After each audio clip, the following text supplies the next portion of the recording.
Let's tidy up this tangle of film by putting it on a reel. Here is a motion picture film, 1,000 feet, 16,000 separate photographs. Welcome, everybody, to the official debate section of the Charter. I want the truth! You can't handle the truth! Sir, you're out of order. Out of order? I show you out of order! So how long before the bug bit you into wanting to get into the industry? Was it a night at stand-up? Was it sketch comedy? Like, I mean, I read one of your bios that quoted you being you're the bastard love child of Dave Chappelle and hang on, Curb Your Enthusiasm, right. Larry David. David, oh yeah. I love those two guys. Yeah, that's insane, man. So like, when because that's the thing is that like I do this on the side, right? It's not something I'm jumping into full time unless someone backs up a Brinks truck and makes me want to change my life inside out for it. So the day job pays for the dream. But when did you take the professional plunge into it, so to speak? I mean, you still got the gig, but like, when did you start pitching? When did you start wanting to get into the game? It was for a while. I think right after when I was getting out of college, I was doing music production stuff.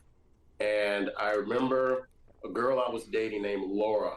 She had tickets for me to go see The Roots. And I remember I had a regular day job. I forgot what it was at that time, but I just didn't like it. I was out of school. I'd had a day job. I'm like, I hate this. And I never liked talking in front of people, but I always knew I could write as good a joke as anything I've seen on TV. I'm like, I can write at least that good. So instead of going to The Roots, I was like, I'm going to this open mic night. I think it was Riddles in Orland Park, in like a little south of the city of Chicago, just outside Chicago.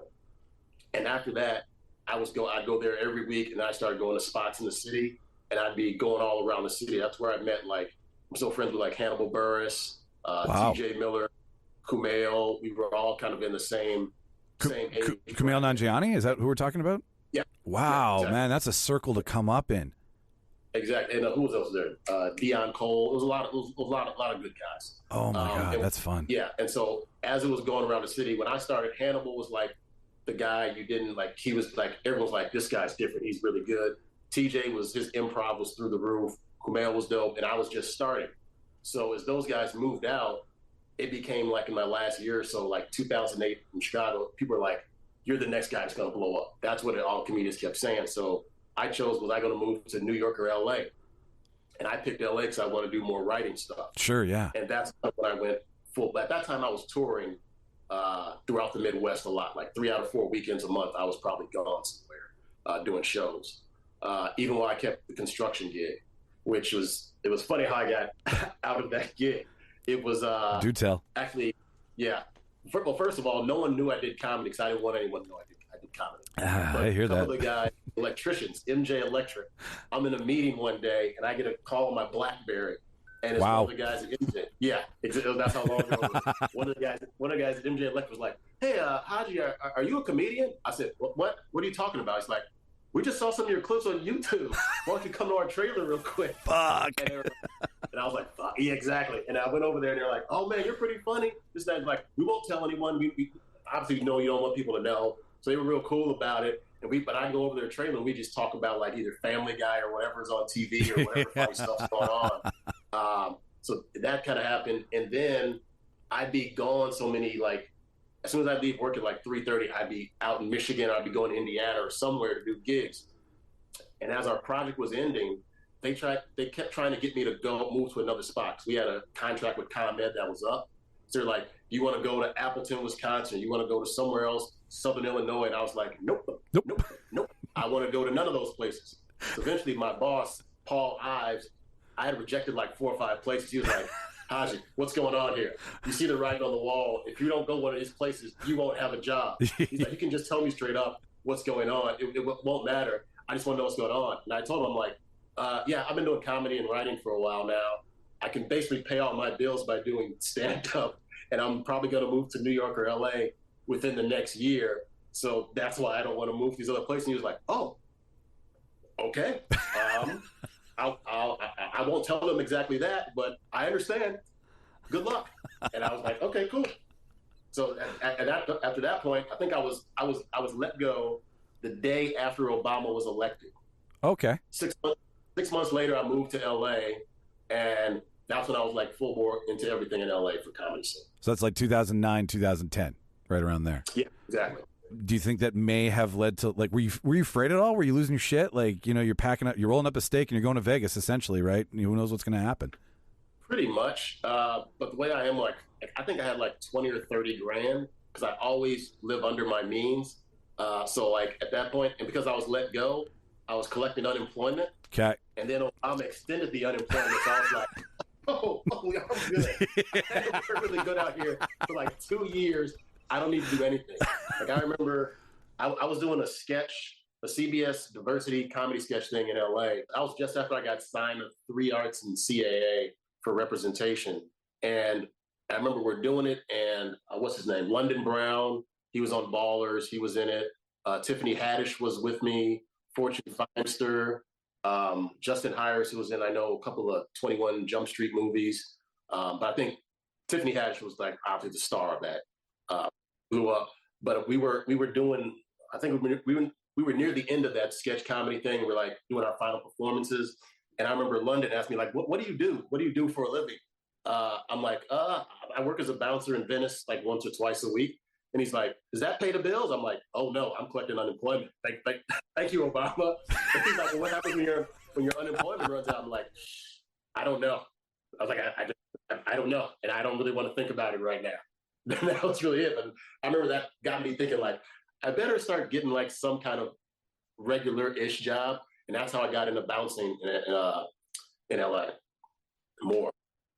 Okay, so you get I want to get into the bouncing stuff, but I gotta, like, is the LA shock as shocking as it was back then? Like, I imagine you get there and you've got one interpretation of it in your mind. Like, you're going to roll up, you're going to pitch, you're going to step into studios. It's all they're just going to open up, you know, the gates and here comes Haji. But like, what was your first week in LA like? And any struggles, any shocks? There was a couple.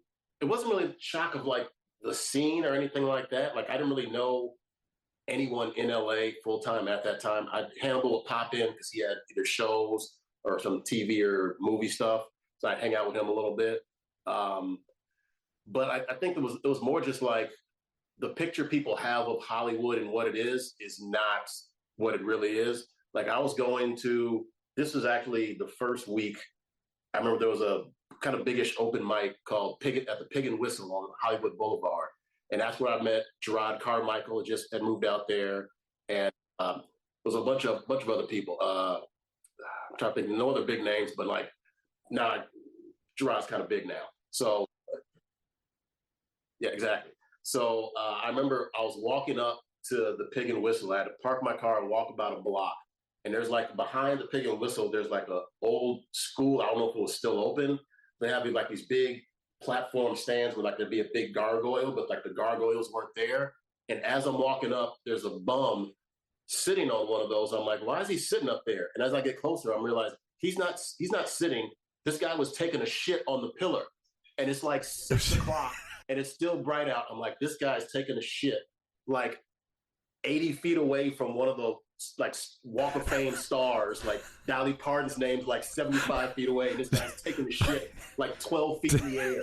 And I'm just like, okay, this is not the place I thought it was. Welcome to La La Land, motherfucker. Yeah. Okay, so yeah, the bouncing thing. Let's get into that. Took the job bouncing just because it was good money. No, like, how did that land? Like, I was out there for maybe 4 months or so, and I had another comedian buddy of mine, Michael, who had written on the first Arsenio and then the new Arsenio. He's older than me. He came out and stayed with me for a little bit. He had another buddy living in Venice who worked at House Bar and Grill, which is right on Abbot Kinney in Venice. I don't think it's there anymore. So we went to go visit him, his buddy who was bouncing there. And Michael just dropped like, hey, Haji's out here. He's a big black dude like you. Think he could get some work as a bouncer? And I was like, I didn't ask him for it. He just volunteered that. And I was like, oh, that's not a bad idea. And the other guy was like, yeah, sure. Come by on Monday at so-and-so o'clock. Wear all black. And I'll talk you through it. You can be like a fill-in guy. And that's how I started bouncing in Venice over there. Now, bouncing, I think it's territorial. right? Bouncing in Winnipeg, nowhere near like bouncing in Calgary. Bouncing in Chicago, nowhere near bouncing like in LA. So, like, what was your first, like, what the fuck is happening? How am I here? And how did I land it? It really wasn't. At first, it was just kind of a cool gig because that Abbott Kinney is a lot of money. They're like, Robert Downey Jr.'s house is right down the street. I know it was Jack Nicholson's, Angelica Houston's house was right over there. So it was like a lot of big ballers like stuff. And I saw when I was there, like Jalen Rose was having dinner in there when I walked in the first time. Michael Keaton used to drop in there all the time, and he always forgot to pay for his meal and drinks. Like genuinely, he would forget, and the bartender would be like, "You know, you didn't play last time." You're like, "Oh, I'm so sorry." You just slam down a wad of cash and be like, "My bad, I get forgiven." And one time he actually admitted while I was there, he's like, "Look," he's like, "I get kind of used to people not making me pay because I'm Batman." And this is like before Christopher Nolan's like old series came out. So he was known as like the most Batman around besides Adam West. So I guess he got a lot of free meals and drinks out of it. No so shit. It was more like a lot of Stargates. I remember Paul Giamatti was there with like his, I don't know if his wife or parents. And I just remember, I really just love his acting. And when I was at Pals, and I remember I gave him a look like I wanted to say like, I really like I think you're really good. And he just gave me a stern look like, don't fuck with me. I'm with my family. Do not say anything. And I was like, you're a good actor. I didn't say that, but I was like, that look, I didn't have to say anything. I was like, okay, I left him alone. Let him do his thing. That's that badass motherfucker from Billions giving you that look across the room, right? Yeah. And that's kind of what I'm getting at, because like you come from your life and you end up in the City of Angels, you end up in La La Land, and then you see Paul Giamatti, you know, the masterful performance from Sideways sitting across from you. So is there like a check that you kind of put yourself through where you're like, okay, now I'm in this room, I was in that room? Like, I'm always interested in the inner workings of it and how people acclimatize to it, because it is so insane and it is so built on so many weird principles that I wonder how much changes in you and you react to it. I think for me, my inclination was more to just be more quiet and just don't, like, in general, I'm not a fan of people on the whole. So it wasn't like a ton of work for me to like get used to that, be like, okay, I'm standing here at a party. Like I remember, well, this is jumping ahead, but I was at a party, Eric Andre's party, and right next to me is Jack Black. And I was like, yeah, and I was like, oh, I heard like a voice I recognized. I was like, oh, it's Jack Black. Okay. And I just try and be yourself. Which leads me back to the bouncing thing. Like, you are the eye in the sky. You're the guy who sees everything, reacts accordingly, fuck around and find out all the cliches you can throw a stick at a bouncer at. But you ended up wanting to write a book about it. And the idea of going, like, Kitchen Confidential rings to mind by Anthony Bourdain, right? A bird's eye view of the restaurant industry, a bird's eye view of the world of bouncing. When did the book, forgive me, I forget the title. What was the title of the book again? Hey Doorman. When did Hey Doorman, like, how many weeks into bouncing were you like, I need to write this shit down? Or there's a book here. Like, how did you flush all that out? It's a good juxtapose. But basically, I think I was bouncing for maybe 4 years before I even started thinking about it. And what happened was, when I first started, I was just like, this is just a go-between job. I won't have to worry about it. Because as I was getting that, when I first got it, I think 2 months later, I had a pitch meeting with Comedy Central for my own show. That obviously didn't work out. And then like 6 months after that, I had signed the 3 Arts and CAA. So I'm thinking, I'm not thinking about this as a book or anything, but the way my mind works, incidents that happen, I remember them vividly. If it's like anything like hypocritical or doesn't make sense or is a little off, I remember those things, like the taste, the smell. I remember everything about it. So none of these stories that ever left my mind. Like I remember, I remember the first time, like I came into work, they were calling me as I'm driving in, like, you need to get here. There's about to be a fight. And I'm like, well, I'm like 15 minutes away. Can't someone else deal with this? I can't get here any faster. And I remember this, and I get there and they're like, deal with these guys. And I'm like, okay. And I've been bouncing for like 2 weeks. And I come in there and it's like, one guy's like 250. The other guy's like 270, and they're like nose to nose. And I'm like, okay, I'm 6'3", about 210. I'm like, I don't get paid enough for this. But I just talked to these guys and like talked them down and got them some drinks. And I was like, oh, cool. And I remember thinking when it was over, like, man, I think like guys in LA are like dogs in LA. only the little ones start shit. And I remember having that thought, and that's like the first story I think I put down in the book years later. So it was after I had like gone through the gauntlet of like Hollywood and not working out, because TV writing is just as superficial and bigoted as any other industry. So as I'm like having all these stories and I'm bouncing more on the weekends, I'm like, I should turn this into a book. And I told people some couple of stories, and they're like, yeah, that's a good fucking story. And I'm like, okay. That's when I started jotting it down. That was probably around 2013 or 2014 or somewhere around there when I started writing them. Is it more of a collection of stories, or is there a fluent narrative that you're going through, or are you being satirical as you're writing it? Like, what's your is flavor? More a little bit of satire, but each story is about 95% dead on accurate. It's just a little bit of the ordering. So each story will be like, one story is called Naked Masturbator. Basically, the synopsis is what are the cliff notes? Yeah. I'm confused. It was basically just like, I'm at the front one night. It's a Friday night, busy bar in West Hollywood. The actual bar in that case was Bar Lubitsch, right on Santa Monica Boulevard. And one of the bartenders, the only male bartender, Mike, comes out and he just starts laughing. He's like, yo, you got to deal with something in the bathroom. I'm like, what is it? He's like, you'll see. I go in there, there's a line coming out, and there's like two big stalls, but I'm just tall enough to see over it. So I walk up to the top of the stall. I look down. There's this fat guy on a busy night, by the way, packed, no shirt on, dick in one hand, phone in the other, just jerking off. And there's like 8 other guys like out the door in the like trying to take a piss. And I'm just like, yo, slam my door, get your fucking shirt on and get the fuck out. He's like, what? I only took my shirt off because it's hot. I'm like, that makes no fucking sense. Get it on and get the fuck out. Like that's what that kind of stuff, those things resonate in my mind. I'm like, okay, I can write down every nuance of this whole sequence of events. Was it tough? Is it because you knew them and like you remember everything so vividly? Was it tough writing them out, even though they were so intimate to you? Exceedingly. It's extremely easy. The only quasi-difficult point was just like taking the stories that might seem mundane and making them more, I guess, theatrical or cinematic.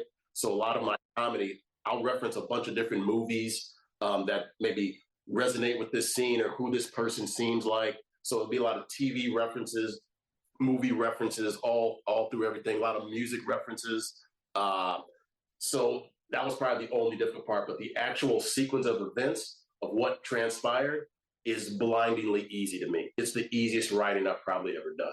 The pitch process, that must feel like a huge song and dance where you're just paraded out in front of a bunch of people and you have to make them all bite. Like, what was your first pitch like? Like, do you remember the moments? The first full pitch I had was the one with Comedy Central out there. It was Tony Maggin. I don't know if she's still with Comedy Central, or one other guy named Sam. And at the time, I had a roommate then, and he had worked for the same company that produced the Saw movies.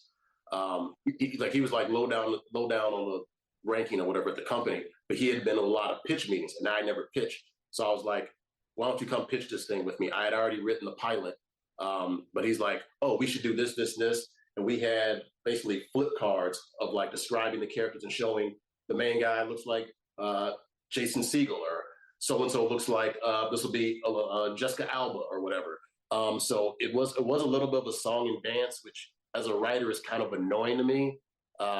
Like even right now, I'm working with a writer buddy I'm coming up with a treatment for Hey Doorman, and he pitches a lot.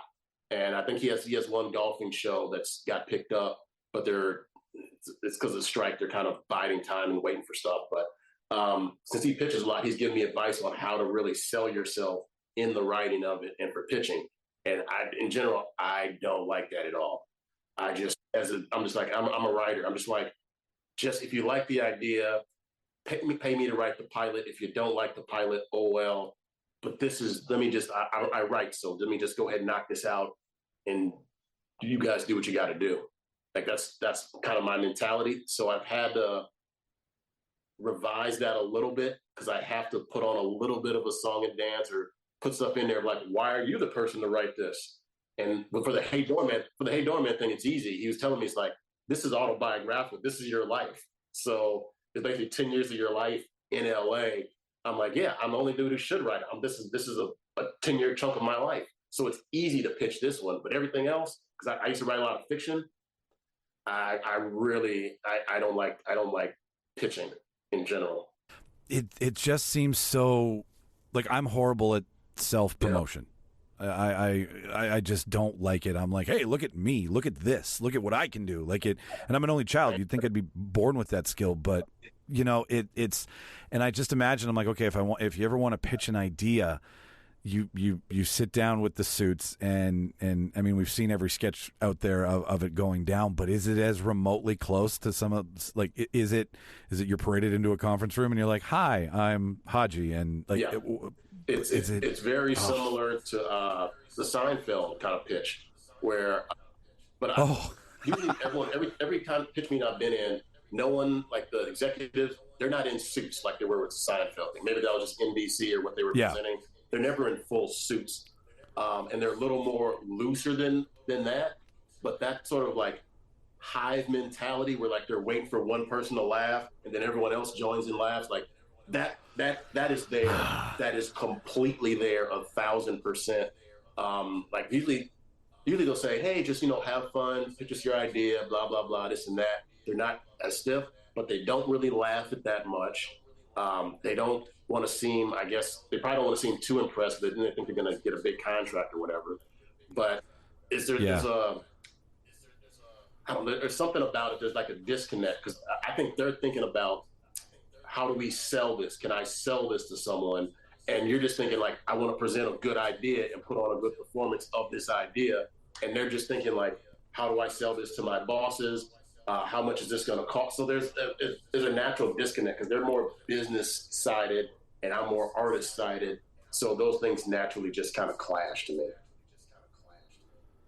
Yeah, that's a lot of what is being exposed right now, and what the general public should have more of an idea of is that the people who greenlight your shit don't know anything about making it. 100%. My best story, I remember Louis C.K. talked about this when he was pitching his show, the FX show. Louis, he said there was an executive he met, and he told him like, look, he heard the pitch. He's like, halfway through the pitch, I heard he's like, done, stop. I love this idea. I love your world. I think you're a brilliant comedian. I can give you $150,000 to shoot this thing right now. He said, if you want, I can take this to my boss, but I'm letting you know right now, Louis, that my boss, he does not understand your comedy. He doesn't understand comedy in general. And you're going to have to pitch the fuck out of him in order to get this show. Or you can do this for $150 and let it grow from there. And Louis said, done. $150, and you can leave me alone? He's like, yeah, you can shoot it, edit it, write it, do what you need to do, but we can only give you $150. He's like, okay, done. Hence why it's black and white. Hence why it's 20 minutes, exactly. Right? Like, he worked within the confines of the budget. But yeah, that's autonomy. That's the ability to make shit and be like, get the fuck out, keep your notes to yourself. Thank you very much, right? Yeah. Oh, man. And the guys on the show are like, we should pitch Netflix, and I'm like, the devil? Fuck that. I'm not going to give this. Like, they won't even tell me how well I'm doing if I sell this to them. Like, that's not something I want to live with. Am I doing a good job? We think you are, but it doesn't matter what you know. What, like, that whole metric thing is beyond me. I know a couple guys who pitched to Netflix, and like he said, there's no real artistic control. They're basically just like, they give you a bunch of money to do it. This is like 7 years ago, but they just give you a bunch of money and they leave you alone, but they have no idea artistically what you're doing. They just have a bunch of money and say, okay, it's greenlit, go make your show. But they don't have any artistic input. Like HBO, they have actual artists who are like, go through. Like, I had a buddy who was working for a Newsroom with Sorkin, and he said in season 2, they read the first 2 or 3 scripts that he had for season 2, and the executives had a meeting with Sorkin. Were like, these scripts aren't good enough. We need them to be better. And I was like, holy shit, you told Aaron Sorkin, these scripts aren't good enough. And they said, to his credit, he didn't get mad. He's like, okay, I'll go back and rewrite them. And after he wrote them, they're like, these are great. Go knock out the rest. Keep going. Interesting. Yeah. Even Sorkin needs to be pushed around a little bit sometimes to get the gold out of him. Wow. No, if you could get a dream sketch show or a stand-up on Netflix tomorrow, what do you think you'd take first? Would you rather have the writing or would you rather have the stand-up? I'll probably take the stand-up, but only because if everything else falls apart, if I have a special on, I can tour no matter what. While with the sketch show, you're locked into that. That's the show. It doesn't really necessarily as much lead to you being able to tour. But if you have an hour special up, you can tour no matter what. Your agents can dump you, managers can dump you. You can still book gigs and book quality headlining gigs with a special up. So that's like that's the higher floor of the two to me. Yeah. It's passive income. It keeps coming back to you, right? Where if this show doesn't, yeah. So, Bastard Love Child of Larry David and Dave Chappelle. What are your Dave Chappelle Show moments? A couple of them. I remember. Well, I remember when I first saw him on, not for what it's worth, Killing Him Softly, and I remember he had the joke about Monica Lewinsky, where he's like, I always wanted to be famous, but I never thought about being so famous that someone sucks your dick and then they're famous. And I remember being like, I heard 1,000 Lewinsky jokes. I'm like, I've never heard one that fucking good, ever. So he was that put him on my radar like immediately. A few years later, I was in college. We went to go see Undercover Brother. And I remember he just stole it. He stole it. He was killing it. And the girl I was with that was in our group, she walked out like 30 minutes in. She's like, I find this movie offensive. And the rest of us were like, okay, well, whatever. This is hilarious. And then a little bit after that, I remember hearing that he had a show coming to Comedy Central. And I was like, I'm here. I'm here for it all day.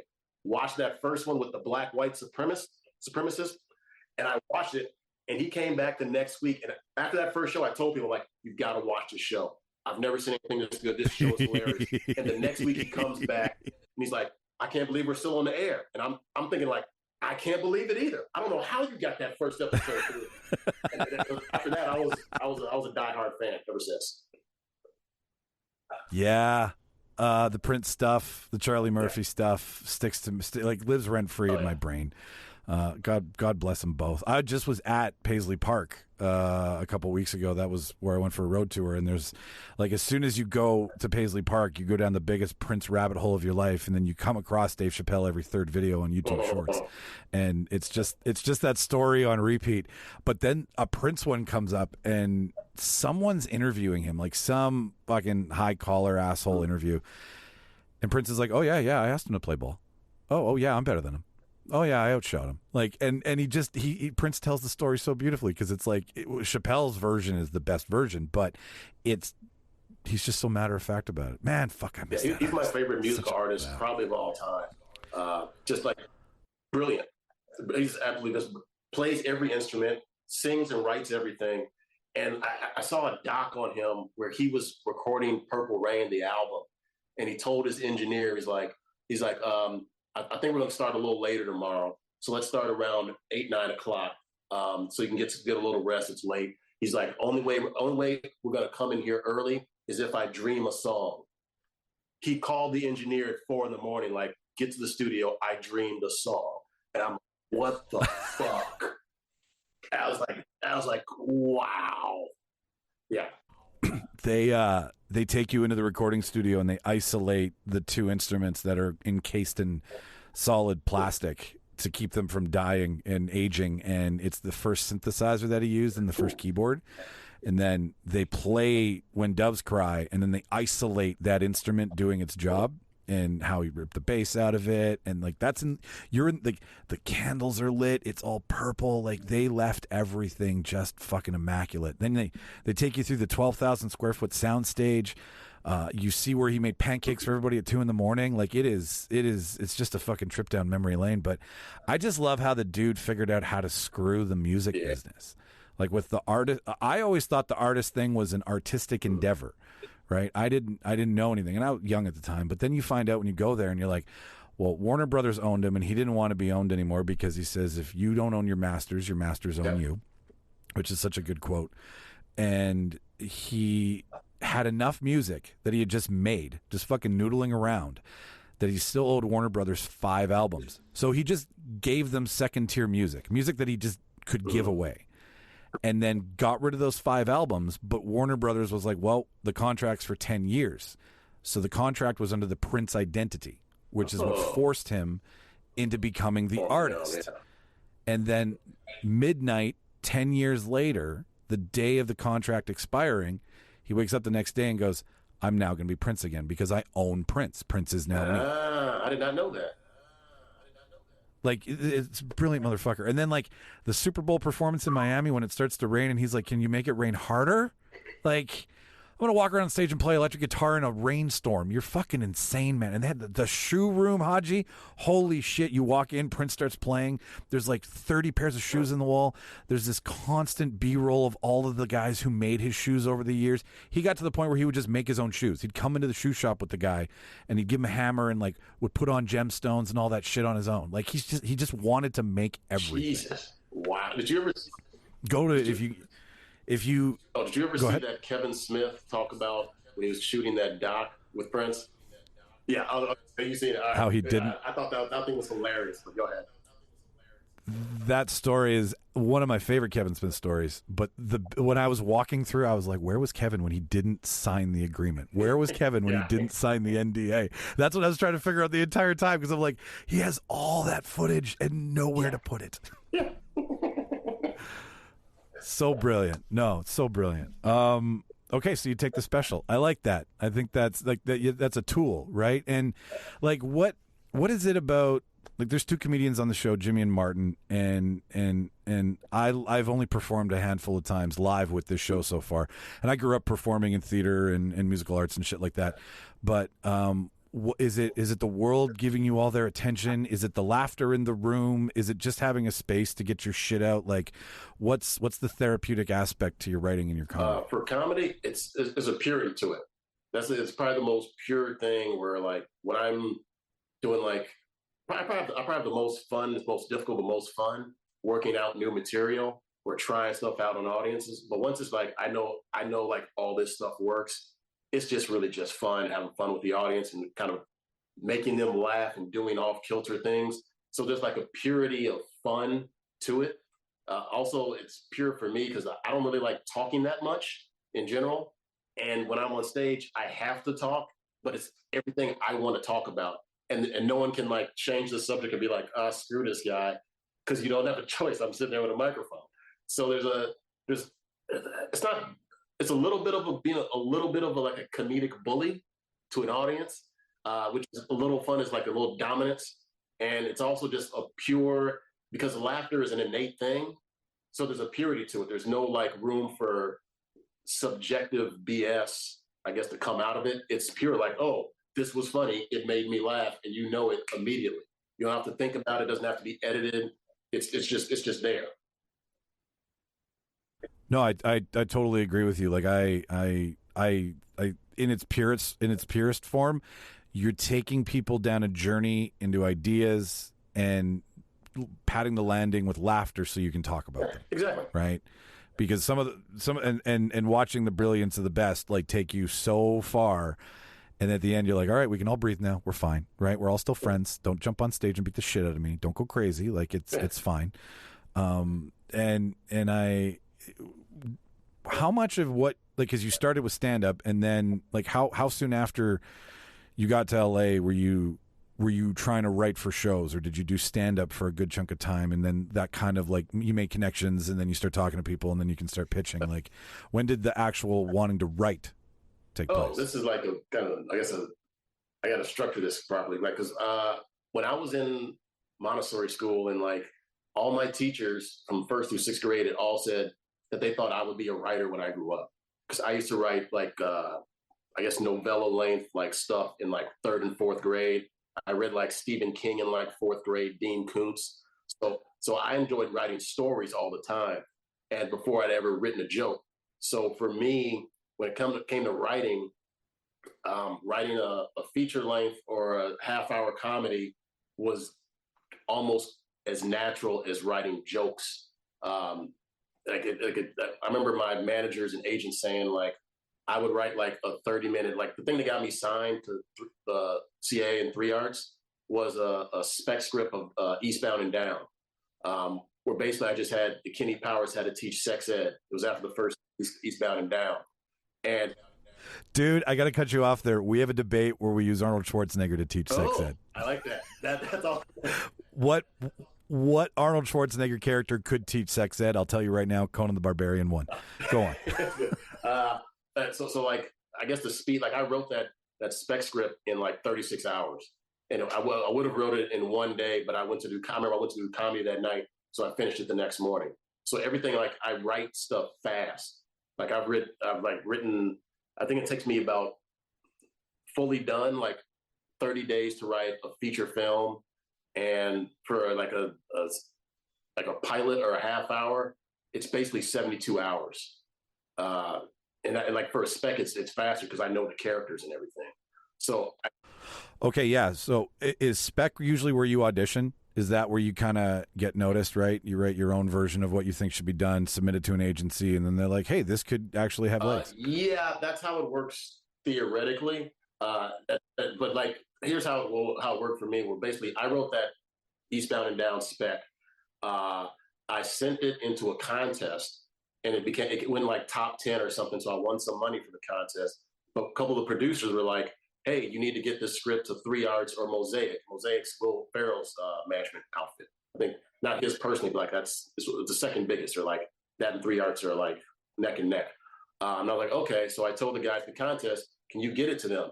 And they're like, oh, sure, we have contacts there. So they sent it to them, and nothing happens for like 3-4 months. And then the second season of Eastbound and Down was coming out, and I'm like, well, this spec script's going to be kind of dead because they're going to season 2.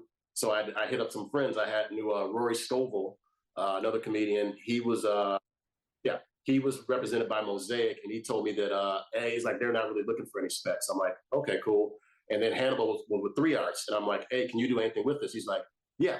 And he sent it to I think his guy and the guy under his guy. I think he was the Dave Becky. That's what he was under. It was the guy under Dave Becky, Josh Lieberman. He read it and loved it. So that's how I got signed. It was basically Hannibal had to hand it to him. Exactly. It wasn't like, oh, you just drop it off the office and they read it, and no. Hey man, some people would think it's like you show up at the front desk. Would you make sure this gets to David Zaslav's desk, please? Like, you know, it should be. In a perfect world, yeah, it should be. That's awesome, man. Like, I love Hannibal. He's just the stoicism in his comedy, like just the deadpan humor that he can bring and it's so smart and it's so quick. Like, did you tour with him at all? We did a few open for him? Gigs, yeah. I think right before we moved to New York. I don't know. We were like Western Michigan and 2 other universities where I was opening up for him for a little bit, and we did some of the same shows in the city here and there, and we'd hang out too. And like he'd be hosting shows, and I'd be on the show. So it was a little bit of touring, but mainly like pop up gigs around Chicago. What's the college scene like back then? Like, I mean, that's kind of, you know, I watched Crashing. That's where you cut your teeth, right? You can go into the depths of America, or you can do the college circuit. Like, what's more fun? It kind of depends, because the college gigs, I mean, you're dealing with 18 to 22-year-olds for the most part. So dick and fart jokes. Exactly. And they're not as nuanced as like a full bore audience at a comedy club. And also you might be doing a set at like 5 o'clock or 2 in the afternoon. And there's no alcohol being served. So it's a really different, and that was like, because I'd be opening up for them. So I try and kind of like feel out the crowd and kind of push some lines coming in. And you could feel like they'd be like tense, like, oh, he talking about that subject. And I'd be like, okay. Oh, I boy. give Hannibal a look so he'd know, like, okay, yeah, it's going to be kind of like that. But then on the other side, you do comedy clubs. Comedy clubs are great in major cities. Like I say, if you have at least an NBA, MLB, or NFL team, you're going to be perfectly fine. But if you're in a little more rural area, if you step on some lines, they shut down. I've got example like the biggest. I'm trying to. I'll save that one for a second. But where was it at? Madison, Wisconsin. That's where University of Wisconsin's at.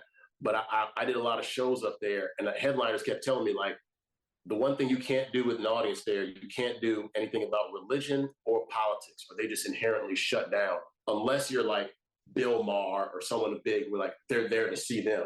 But at a comedy club, they're just there for comedy. Their buttholes tighten up, and I witnessed it happen. Where like guys would try and get political or talk about the Bible, and the audience would just shut the fuck up. And I'd be like, oh, this guy, he was not incorrect. Yeah. And then the biggest one, I remember there was a club in Milwaukee, JD's. I don't think it's there or it changed his name. It was ran by some like Hell's Angels guys or something.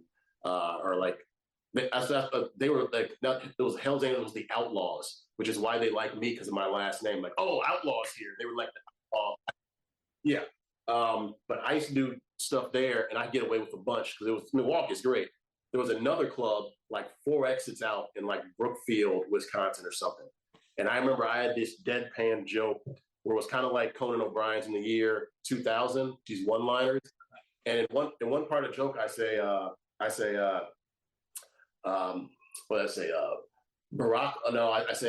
George W. Bush will lose a spelling bee to a jar of pickles. And at JD's, it goes over great. You just lost them. This audience, they were like, nope, we're not laughing. And my next joke was, nope, Barack Obama will become the first black president of Mexico. And that meant uproarious laughter. And I had to stop and be like, oh, I guess we know who you guys are voting for this year. And they're like, yeah. I'm like, okay. Yeah, W. Obama, he can take his plane right over Brookfield. Doesn't need to stop here. But that was just like a difference between like 4 exits. And so that can happen at comedy clubs too, which that's why like someone like Chappelle pretty much needs to be in a bigger city to have a diverse audience for it to work. I have one of my good buddies, Derek. He saw him he was at Carthage College. It's like Kenosha, Wisconsin. And Chappelle came there. This was like maybe a few years after Half Baked, but he wasn't in like a main room. He was like a side room. And they said they gave him carte blanche. He could say whatever he wanted. And he saw him, was like, he was great, but like he couldn't do a bigger like auditorium than like Bob Saget or someone would be at. Which, by the way, I heard Bob Saget makes a lot doing college gigs, or did make a lot. Oh, I'm sure, man. Like that, his what is it? The bit, the Aristocrats. Yeah. It's great. That's great. Yeah. Bit. Like, may he rest, but like nobody could take it as far. Like, I take my wife's breasts and I bang them into a drawer, and then I take my kid's hair and pull it out and stuff it in my wife's mouth. Like, my God, you're America's fucking dad, dude. Calm down. Yeah, he's good filming. Good film.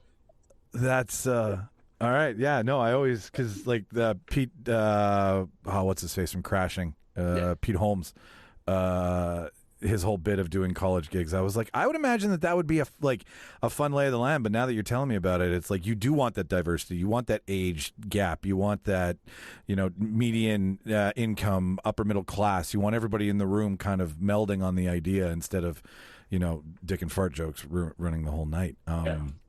So you're writing, you get the book out. Did you get the book out before you got Eric Andre, or did that kind of happen at the same time? They were like different volumes. It was I think I had maybe two or three volumes out before I got Eric Andre. Yeah. So are you doing like a Stephen King thing where like you do another volume and a bunch of different stories and another volume and a bunch of different stories? Exactly. I think the first 4 or 5 were all like original stories. Then I have like a couple that are just shorter, and they're completely made up, but I make them seem like I write them like they're true stories. Like they're just like topical. Like one of them was like, when Harvey Weinstein met Donald Trump, and they basically end up 69ing each other. Yeah. And then there's one where like somehow I met Harrison Ford, like at the bar, and I met him, and he takes me to these underground like actor fights to determine who gets starring roles, and they have to fight, and all the young actors have to fight like completely naked in front of the entire like producers and agents and everything. So it's like underground Hollywood. So I did a little bit of fiction in there at certain points. Yeah, are we sure that's nonfiction? That's what I keep telling people. People are like, that seems very believable. I'm like, yeah, That's why I wrote it. It feels like that could be believable. Yeah. Where's the Blood Boy? When does the Blood Boy come out for Harrison to keep him young? Exactly. So, like, how many bars did you work in over the course of your? I take you don't do it anymore, or is it just for shits and giggles? Yeah. How many? Let's see. You do 8, maybe 5 or 6. It was mainly 2 or 3. Like the first year was that House Bar and Grill in Venice, and then it was 2 in the same company that was probably 75% of the stores, which is Bar Lubitsch and El Carmen. They're owned by the same company. Then I'd fill in some other nights, some other spots around town here and there. And the insane writers, the private room insanity that can go down in some of these. Is there anything you can mention about XYZ? I'm not here to get a scoop, but you could be like this person. You don't have to say that. I'll say their name. I have no problem with that. Oh, sweet. Okay, great, man. Go ahead. So let me think, like celebrity stuff. Andy Dick. Andy. Oh boy. He came by Lubitsch a few times and he was sober the first couple. And I was like, oh, cool, Andy Dick. And then a couple of times he was like loaded. And he came in there like, I think one guy threw a punch at him because he kept like grabbing guys by the dick that he didn't know, just going by and grabbing guys. And they had to kick him out. It was like, I remember I was coming in and I'm like, why are they walking Andy Dick out? Like, he sat on the curb and he fell asleep on the curb for like 3 hours. He was not moving. Like people were lining up to get into the bar and they're like, is that Andy Dick? And I was like, yeah, that's Andy fucking Dick. Yeah. So that was there. It was kind of like, I'm like, oh, this is a funny story. It's in the book. The time I met Matt Damon. Damon. It was a trainer had a big part. This is around the time after Elysium came out. But there was somebody who was a major trainer who lived in the area. He was having a party. So like Topher Grace, some other celebrities were already in there. Me and other bouncer guy, Connor, were at the door, and the black SUV pulls up a little bit down the block. Guy hops out, and it's like girl with him. And I'm like, as he's walking up, I'm like, wow, that guy kind of looks like Matt Damon. And he gets right up there, and I'm like, oh, that's fucking Matt Damon. So I'm thinking like, you know, I'm letting this guy right in. Like I know who you are. You're Matt Damon. I'm letting you in. Connor's like, hold on, I need to see your ID. And I was like, what the fuck? But Matt Damon did not bat an eye. He was like, oh, sure, here you go. Wife showed the ID, and he's like, okay, go on in. And I'm like, you're not gonna just let Matt Damon walk in? This fucking Goodwill Hunting motherfucker. And then, like the bartender, all the female bartenders at the end of the night, they're like, "Oh my god, I thought he'd be hotter than that. He's not as tall as I thought he would be. Oh, his wife isn't that hot." And they're like, "He should have tipped more." And I'm like, wait a second. He stayed for like an hour. He bought rounds for everyone, and he they said it was like $100 tip on whatever it was after he bought a round for everyone in his group. And I'm like, what more do you want from the guy? Yeah, I think he understood the assignment. He did everything perfect. And they complained. And like another one, oh, it's a good one. Billy Zane and Gerard Butler and 2 of their other friends who I don't know, they were riding bicycles. I think we're coming from like downtown LA, late night, I think back to like Santa Monica or something like that. Just late night bicycle ride. So that they get to like our bar like 1:30, right around last call. None of them drink either. I think Gerard's sober. I think maybe he used to drink or something. So they're all on bicycles. They come in and they're like, hey, can we leave we have a big patio. Like, can we leave our bikes on your patio? I'm like, it's still pretty busy right now. No, but I'll keep an eye on it. They're like, oh, thank you very much. So they go inside. Once the patio clears out, I bring their bikes in, lock everything down. They stayed late, just having some waters, chit-chatting with the staff. And at the end of the night, they thanked me for like bringing their bikes in. Gerard gave me like a $20. Didn't know it to me. I'm like, okay, cool, not a problem, whatever. Then I find out from one of the other bartenders, one of the girls, like, oh my God, I got Gerard Butler's phone number and I'm gonna go talk to him. I'm like, okay, let me know how that goes. 2 weeks later, she's like, he won't call me back. I'm like, what did you do? She's like, well, I sent him a picture of my ass. And I'm like, this guy is basically doing every movie he does is $50 million. There's probably like 5 ass models on every fucking set. Why would you think that your ass is better than the professional ass models he's going to see and then be annoyed with them? That's crazy, man. And I mean, after a while, like, I mean, you know, like a cop, you just get desensitized, right? Like it happens all the time, and then it becomes a book, and then it becomes great stories, and then that's like, where can everybody find it? Where can I find it? Just type in my name or Hey Doorman. Sweet. One thing I'll tell you this other story was, I remember I was at that El Carmen spot when, what's the guys? John Mayer was dating Katy Perry. Well, and the amount of paparazzi, I understand why celebrities hate paparazzi. They're like a Land Rover, a Range Rover, or whatever, and as they're getting in their car, it's like 40 guys with cameras surround the entire car. Click, click, click, click. They're like on the hood, and the lights are so bright, they're blinding me, and I'm like 75 feet away. I'm like, how can they see? And like the maitre d' was trying to be like, all right, that's enough pictures to get off the car. Let them go. They wouldn't let them go. Like John Mayer had to reverse down a whole block and spin around to get out of there because they would not get out from the front of his car. And I was just like, and then all follow wherever they're going. And I'm like, this is why people hate you guys. Yeah, no, you're pariahs, you're cockroaches. You step on one and it survives and then has two friends right after it. Eric Andre, the talk show that maybe is a talk show, maybe isn't a talk show, maybe is planned, maybe isn't planned. How does this land in your lap? Where does this come from? It started with Hannibal, because Hannibal was a co-host for years on that. So I remember he came into LA, we grabbed lunch, and I don't know if I had told him, remember he just said, he's like, do you want to submit anything for Eric? I can get it to him. And I'm like, cool. But I knew Eric a little bit because I had gone to he used to live like a mile and a half from me, and he invited me like his birthday parties when he was like at a little shitty apartment. And then when he's like doing well, and it's like, he's like buy out the whole bar. So Hannibal basically like, hey, write a packet. So like 2-3 days later, I sent him the packet.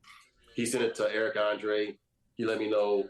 Eric responded, was like, I really love this bit. This is a bit. It was, I remember the bit was something like, it was going to be him dressed up as a ninja at a bus stop.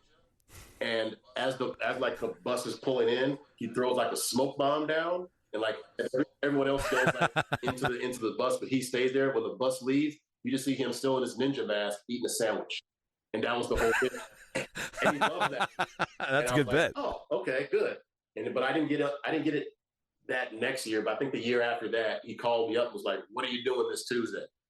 Can you come to the writer's room?" And I was like, "Yeah, I can do that." So I ended up writing for season 5. Oh, so well into it. It's been budgeted. It's doing its thing. What's a writer's room like that like? Like we... Yeah.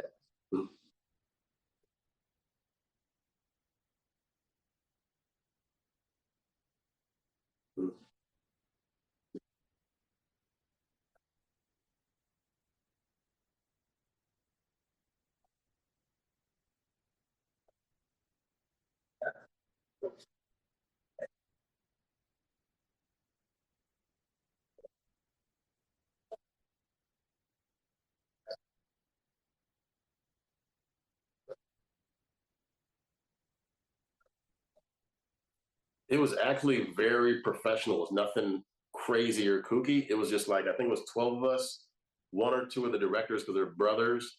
And we just kind of pitched ideas. He'd have like certain topics up on a board that he was looking to do. So we pitch ideas for that. And then he had like 3 or 4 or 5 subjects. He'd be like, I want you to watch these videos or YouTube clips. I'm thinking of doing something along this line, pitch ideas for this as well. And then I think he had like a short film or something we watched, and we just throwing out jokes for that. I think after lunch, we went to the park and just kind of hung out in the park for a while, and then pitched a couple more ideas, jokes like that, came back to the office for like 45 minutes, had some snacks, and he's like, all right, I think that's good for the day. I'm like, oh, okay, that was it. And kept doing that. And that was really about it. And I still am baffled. I don't know. I can't see what I directly wrote leading to any of the episodes, but I could see ideas for it all around, but nothing I directly wrote, like that ninja sandwich thing. It was nothing ever that clear ever went anywhere, but like vague ideas of stuff I was writing or pitching jokes for were intertwined throughout, if that makes sense. Is it intense as much as it's made out to be to us general laymen who don't know? Or like, I mean, you go to the park, you write. Like, I imagine a good creative environment is one that is full of as little stress as possible, where, you know, all ideas are listened to. Not all of them make it, but, you know, everybody kind of gives everybody's thing. Like, do you do a lot of and thens, or do you each kind of go into your separate corner and come up and then pitch as a group? Like, what's the dynamic so to get heard? Really one by one, like you just have everyone kind of go around the table and pitch an idea. And we really didn't break into groups a little bit. I know there were some other writers who came in late from other spots. Like some people show up like 11 or 1 because they had other gigs or whatever. So it was like a loose, you know, they want your perspective from each person there to have your perspective thrown into the mix for everything. So no one's really in their own silo or like a group thing. It was just like, hey, I think your comedy's good. I think your perspective's good. Give me your pitch for this, or give me a pitch for that. That's kind of the way it was set up. And it was really loose. It wasn't uptight or like really intense or anything. I don't really know too many rooms that are like sometimes you might have a showrunner who is, I've heard, like just kind of a dick, who's like demanding of this and that. But for the most part, I think it's most rooms I've been in, they're pretty chill. And most stuff I read about or hear about people, they're like, generally speaking, the room's pretty chill. Like if you have a deadline, yeah, things get tense. You have to be there late. But other than that, pretty chill. What was one of your most memorable moments on the show? Like, were you like, okay, what are we doing now? My most memorable one was one that never made the air. I was just there when he was taping it. It was this scene where it never made the air, but it was Rick Fox was the guest, former Laker, and they had a rim set up, so they had him shooting around. And Eric's trying to block his shot and do all this stuff. And Rick's like 6'7", 6'8". He's like, come on and do this, do that. And then he lets Eric shoot around, and Eric's bricking this and that. And like Rick Fox is just like nonchalant, totally chill.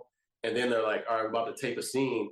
And Eric goes to shoot a shot, and Rick Fox just leaps up, just like, boom, and like blocks the shit out of his shot, almost breaks the camera. And Eric's just like, what the fuck? He's just like, and Rick just starts laughing. He's like, I've seen your show. I was dying. I was like, that's got to make the show. Never did. Fuck. All that shit on the cutting room floor. And like, okay, so, you know, the jackass environment of never knowing what bit is coming, but that's stunts and that's pain and that's insanity. Was that kind of environment too? Like everything was fair game? Anything could be a bit? Or they're shooting was there... pretty much. I've seen him. He has an idea of kind of which direction he wants to go, but depending on the guest and depending on the way, it's a lot of it's done in the editing, the way they edit it. But it depends. Like I remember the second season, I think I was there for the taping. It was like one of the guests didn't know how the show was, so she was getting freaked out. She was like calling her agent in the green room, being like, what the fuck did you get me into? What is this thing? This is going to ruin my career. So I had the directors were telling like Eric in his ear, like, all right, can you calm down just for a minute or two and get her on something like a minute or two from now? We'll edit out all the nice BS stuff you're going to do, but we need to calm her down so we can keep her here. Because if she leaves, we don't have another option here. So you had to watch him kind of like, all right, I'll chill out, have like a regular talk show for a minute. Then he'd like do 2-3 nice things and like do something weird, or Hannibal would do something weird and it would freak her out. But that's what they would use in the editing for the actual interview. Oh, that's interesting. So that they anticipate a reaction based. Okay, that's smart, so that you can cut it and then you still got your shit. Yeah. Oh my God. Was he like, is Two Ferns and him kind of running at the same time, or did he kind of take, because Two Ferns is solid bit where Andre's like genuine, gives a shit, and then next thing you know, just switches on you, which I think is worse to be in. You know, like if you fully know you're going into it, you just have to not break. I think they were on about the same time. I don't know which one was first. But yeah, his is more, because it's wild. It's just so many wild things happening on that show. It's a whole environment, and like I would like to be in the editing room when they do it, because it's it's an art the way they do that. Because I've been on set and watched them do a whole like segment, and then you see it on TV and you're like, whoa, you guys edited the crap out of this to make it better than what it was.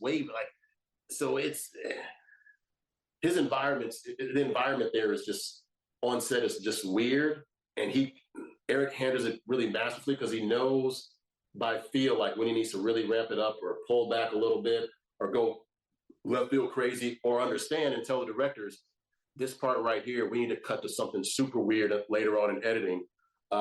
So it's like a constant, like you're making pottery at all times, even as you're shooting. Like he's molding it in a different way, and they mold even more in editing. Wow. So it's a real touch and go. Like it's really him. It's really him and the directors. I guess they're the brain trust of it that make it what it is. And he just, like, I don't know any history on the show, but he just was like, I'm done. I'm good. I want to try something else after it ended. I'm not sure. I never asked him about it. I know from I don't know what his checks were, but I know from some other people, the checks from the network weren't that great. So they were just kind of like, if it comes back, whatever, this is not going to break my day. But I just know that the Adult Swim gives him autonomy for Eric to do what he wants to do. They give him a locked in budget. They're like, you can create what you do. So I don't know if he walked away or if it was just, I want to say after season 4 or 5, I think he said he was like, I think I might be kind of done. And then he takes some time off and he's like, I want to do it again. But then he's got to go talk to Adult Swim and get the ball rolling again. So if there was someone you could write a sketch with, who'd be your dream writing partner to sit down for a sketch? It would probably be Chappelle. It'd have to number one would probably be Chappelle.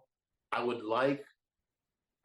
know Larry David did not enjoy his time in SNL very much, so I can't really use him. Or Key and Peele. Chappelle or Key and Peele. Those probably be the top 2. Yeah. Yeah, dude, that would be, that's fun. Mm-hmm. That's a good show. When, like, as someone, you probably started, like, when you started writing, I don't think the animated world was as popular as it was back then, or was it? It was something that wasn't as big as it is now, I don't think.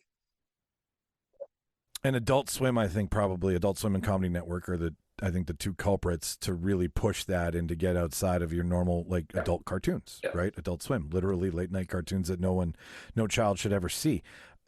Is that kind of the way the comedy writer landscape is going? Like, the animated show is either the sketch show or the animated show or the hot tickets, the ones that you want to be on because there's so much you can do there and there's so many eyes watching? I think that's probably the best venue. Like, I remember when I started kind of writing, like 30 Rock was really big. That was one of my favorite shows. But since then, like, especially network comedy is so boring at this point. Like, for me to watch something, it basically needs to be on premium cable, maybe on regular cable, or it's Adult Swim. That's pretty much it. And what they do creatively on that Cartoon Network Adult Swim brand seems like the most fun you can possibly have as a writer. Like Rick and Morty is still like they can do just about anything they need or want to do, and they can do it in such a super intelligent way, a super absurd way, super crazy way, and kind of spin it back on itself like a dog eating its own tail. Everything it seems like so much fun as a writer to create those. Yeah, it reads that way across the room because the bits and the reactions and the lines are just like, who's coming up with this and how much fun are you fucking having while you're doing it? I mean, there's a lot to say there about Rick and Morty right now with the loss of, what the hell's his name? Roiland. It doesn't matter. Yeah. Justin Roiland. There we go. Yeah. Is there chatter that someone can take that mantle? Because I think it's toast. I don't think you can really. I know they're going forward with more, at least one more season without. But I don't know how you make that show work without him. I really, it's got to be something completely revamped. But I've also heard that like he was really kind of off in his own silo and didn't really like writers would write a bunch of stuff and he'd be like, no, that's garbage. I'll do it this way.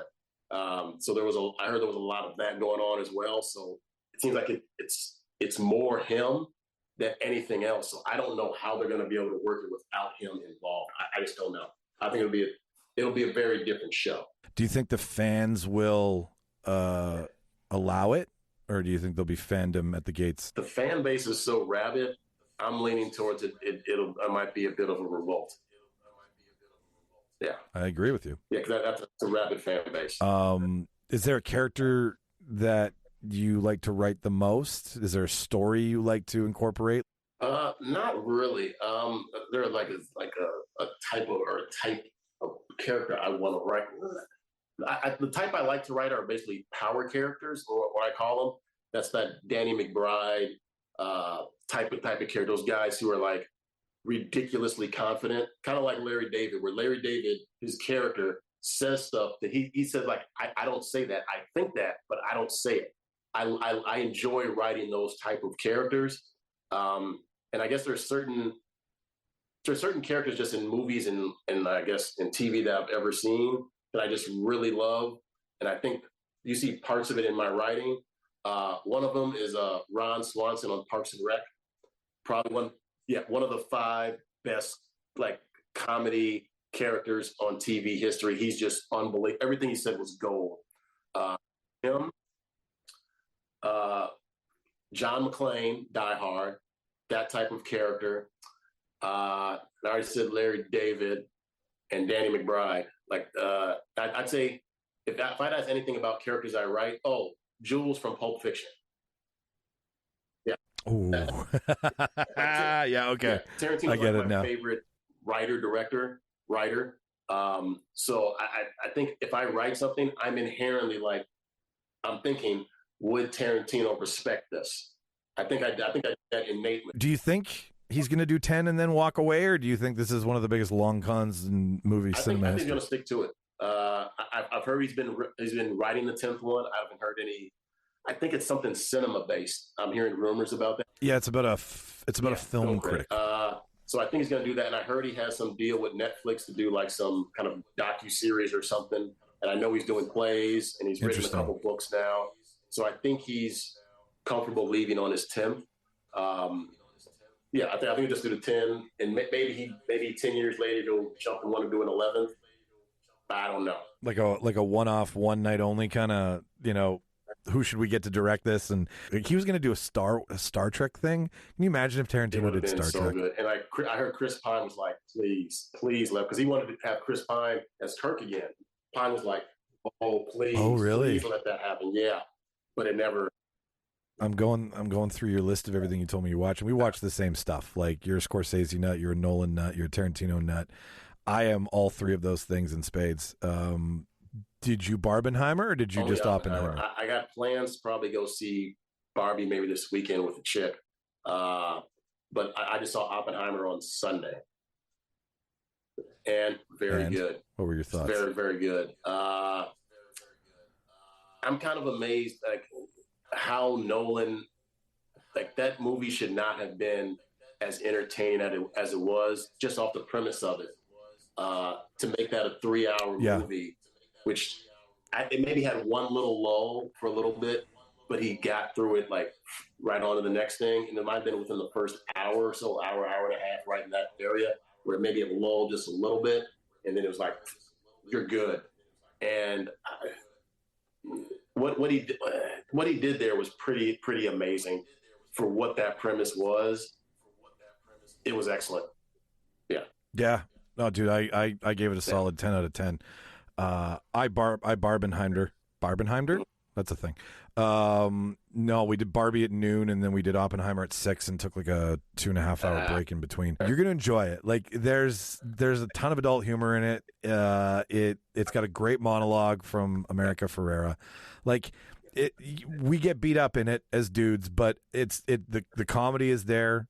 Ryan Gosling steals the fucking show. Like you're just going to be laughing your head off. Oh yeah. As Ken, it I went into it being like, what are we going to expect? And then as soon as it has the Barbie world and the human world, they're very, very aware of the fact that Barbie lives in the fake world, and now she's going to find out who she is in the real world. And Ken's like, well, I want to go too. So it's the two of them navigating the real world, even the real world Mattel, the real world Barbies, the women in the world of Barbie. But they're so naive because in Barbie world, Barbies can be anything and Kens are nothing. And in the real world, Kens have too much and Barbies are trying to make a name for themselves, so to speak. So that's the arguing back and forth with it. With Oppenheimer, though, I have never waited for one explosion for so long in my entire life. Right? Like, and I knew the story. I know, like, Oppenheimer and the story of the bomb is one of the most interesting aspects of history for me. And I've watched, like, my YouTube feed is just nothing but, like, Oppenheimer and atomic bomb porn now. That's all it is. And to sit there, like, as the bomb was counting down, me and my friend Tony just kept like going off of our seat, getting close. Like I could feel myself like trying to get into the explosion. And I'm like, this should not be this entertaining for one bomb, right? And no war. It's just the story of a guy who got fucked around. And like, how about that scene when Damon shows up and he puts the two bombs in the back of the truck and he's like, have a nice life. He's like, I'll try and get back to you on this information if I can or whatever. Like, wow. Like, okay. Favorite Nolan, favorite Scorsese, and favorite Tarantino, and then I will let you go. Favorite Nolan movie. I want to say Dunkirk. Yeah. Really? That's a hot take, actually. It's been it's jumbling around a lot because I love Inception, but I don't really watch it much anymore. I remember when I saw Interstellar in the theater, telling myself as I was walking out, that might be the worst Christopher Nolan movie I've seen, and it's still better than 98% of the films out. About 3 months later, I caught it again, and then when it hit like cable and I saw it, I was like, wow, I was off. This might be that was great. But Dunkirk was the one, like, immediately I was like, this is amazing. This was like the feeling of it, because there's not much dialogue. It's just the feeling of like, you take one step forward, 3 steps back, and everything's coming at you. I thought that was absolutely great. But I have to, Interstellar is probably my top 4 now of his. It's so easy. You said top Scorsese. My favorite Scorsese film is Casino. I like Casino more than good man. I like it more than Goodfellas. And I recognize Goodfellas is a better movie. I still love Casino more. It can't change. Nicky Santoro, Joe Pesci, that character, when he's in the scene with the banker at De Niro's flight, he's like, let me tell you what I do for a living. I'm gonna come down to the bank and you don't have money, I'm gonna crack your fucking face open, crack your head open. That scene is brilliant.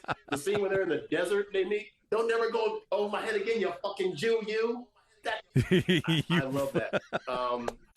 Other than, if it wasn't Casino, that's my favorite. It'd probably be Raging Bull. Nice. Yeah. Or I could say Taxi Driver. It's a lot for Scorsese, but like those would be Casino's my favorite. Then Raging Bull, Taxi Driver, Goodfellas. Duke it out. The number 2 spot there. Favorite Tarantino. He's really had 3 types of films. Like Reservoir Dogs kind of stood on its own. Pulp Fiction is his own thing, and there's other kind of versions of that. And then Once Upon a Time in Hollywood was like its own different type of film for him. My favorite, I almost want to say Inglourious Bastards. And that is just, it's grown on that opening 20 minutes with Christopher Waltz. After I saw that scene, I was sitting in the theater and I said to myself, okay, you got 90 minutes. You can do whatever the fuck you want to do, because that opening was unbelievable. Yeah, dude. That is a lesson in dialogue and building suspense. And like the multiple languages he had, like that was heavy lifting. And I think that was the movie he did after Death Proof, which, by the way, I loved with that was a double joint feature with him and Robert Rodriguez where he did Planet Terror. Yeah, Death Proof and Terror. Yeah. Robert Rodriguez and everybody. Yeah, no, those. Grindhouse. That's it. Yeah, bomb. That bomb, and then he comes back with Inglourious Bastards, and I was like, that was just super impressive to go about. That's 3 languages you're shooting, and you're pulling Christopher Waltz. No one knew who he was, and he's a breakout star of the that how he went about that in his career was like it was like he was on his 3rd life as a director after that movie. Yeah, he did have Pulp Fiction told the world what he could do, but Inglourious kept him relevant, I think. Yeah, those are solid picks, dude. I can watch Inglourious Bastards over and over and over again. The Ace Rothstein dancers. My God, that's one of my favorite parts of all of Casino, where it's like, give it up, man. Get rid of your fucking dancers. Him with the fucking talk show. Yeah. So goddamn good. Yeah, Prestige is actually my top Nolan film. I got no real argument. I've seen that movie probably I think I have it on DVD, so I've seen it way more than I think I saw it at least twice in theaters. Yeah. It taught me how to still be surprised as a movie fan. It caught me off guard. Like, it's a big right hook when you're like, oh, wow, okay, really, that's what we're doing. This is because it really had me. I thought we had twins. I thought we were just making clones at one point, and that was what really captivated me. And then I just surrounded myself with everything he'd done before, and then just have followed. I can sit in front of a Nolan movie and just shut your face. I'm in for 2.5 hours. Don't talk to me. I'm in church. Leave me alone. This is great. And it talks to me every time. And like Batman talks to me differently than Dunkirk does, but Dunkirk is like even Tenet. Like it took me 23 times, but I think I get it. Yeah, Tenet was one where like I really like what Denzel's John David Washington did in there, but at the same time, because I consider Denzel an actor of a generation, it also let me know like, yeah, your son's not you, but he did a damn good job. So I can see why it was in there. And I love that movie. Like I completely forgot about The Prestige when you said that one. Yeah, there's a lot. Like he's so meticulous, and he's so. I think I was talking about Yasser, who's I think he's a showrunner now, but he's been a writer for a while. He talked about Nolan and how he'd watch scenes from afar, and it'd be like 150, 200 extras, and he'd be like, those 2 right there are doing like. You're like, what? Like he's looking at the screen, he's like, those 2 are doing something weird. Get them out of here, get 2 other people, change them or do something. I'm like, how are you noticing that type of stuff? I've heard Fincher's kind of like that. Matt Damon, I heard that story. Matt Damon talks about the way some people walk in the background. He's just watching the scene. He's like, who the fuck walks like that? And the scene was ruined and they're in the background. So I don't know how you do that with like huge extras and everything there. That's pretty damn amazing. Dude, I would love to keep you, but I'll keep my promise and get you the hell out of here. Thank you so much for doing this. Are you just hanging out in Chicago right now, putting shit together, making moves, or you got something on the go where anything people should know that you can promote? Just check out the books. Just go to Amazon. Hey, Doorman. I got actually there's a series called This Movie Sucks, since we're talking about, it's about major franchises that I shit on. Star Wars specifically in each volume. There's 3 volumes of it. The Matrix, which is my favorite movie of all time, by the way, but I shit on that one. This is that series as well. Basically just me shitting on different aspects of these major movie franchises. And I got some fiction stuff up there too as well. Thanks for sharing your story with us, man, and just all the behind the scenes stuff. That's what we live for here. We're all nerds for that. Happy to be here. It was fun. Yeah. I have been Michael Petro. My guest has been Haji Outlaw. Watch all the movies, kids. Say bye, Haji. Yeah, thank you.